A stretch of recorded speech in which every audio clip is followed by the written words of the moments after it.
আজকে দেখলাম ছাত্রছাত্রীরা কেউ রাস্তা পরিষ্কার করতেছে, কেউ দেয়াল পরিষ্কার করতেছে, কেউ দেয়াল রং করতেছে, কেউ আবার ফ্লাইওভারের খুঁটিতে যে পোস্টারের জঞ্জাল এগুলো পরিষ্কার করতেছে।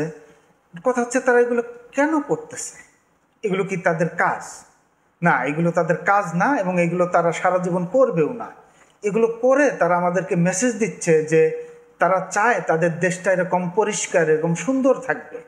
ইন্টারনেটের যুগ, এখন তারা মুহূর্তের মধ্যে জাপান চলে যায়, ইংল্যান্ড চলে যায়, আমেরিকা চলে যায়, দুবাই চলে যায়, ওইসব দেশ দেখে, ওইসব দেশের রাস্তাঘাট দেখে পরিষ্কার সুন্দর, নিট অ্যান্ড ক্লিন। তারা চায় তাদের দেশটাও এরকম পরিষ্কার সুন্দর থাকবে। এর চেয়ে যৌক্তিক চাওয়া তো আর হইতেই পারে না। আর ঠিক সেই মুহূর্তে একদল অশিক্ষিত মূর্খ হায়েনা দেশব্যাপী তাণ্ডব চালাচ্ছে। হত্যা, ভাঙচুর, অগ্নিসংযোগ, লুটপাট, তারা যা মন চায় তাই করতেছে। দেশটা একটা মগের মূল্য পেয়ে গেছে, তাদের যা ইচ্ছা তাই করতেছে। হিংস্র পশু খাঁচা থেকে ছেড়ে দিলে যা করে এরা ঠিক তাই করতেছে।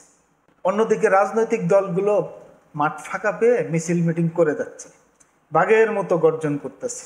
গর্জন করে তারা অস্তিত্বের জানান দিচ্ছে। আরে ভাই, গর্জন পরে করে না, এখন আসেন একটু দেশ সেবা করেন, জনগণকে দেখান যে আপনারাও কর্মঠ, আপনারাও পারেন। গর্জন যতই করেন, দিন শেষে প্রেম কিন্তু জনগণের সাথেই করতে হবে। জনগণ ছাড়া কিন্তু গতি নেই। এই মুহূর্তে দেশের সবচেয়ে বড় দল বিএনপি।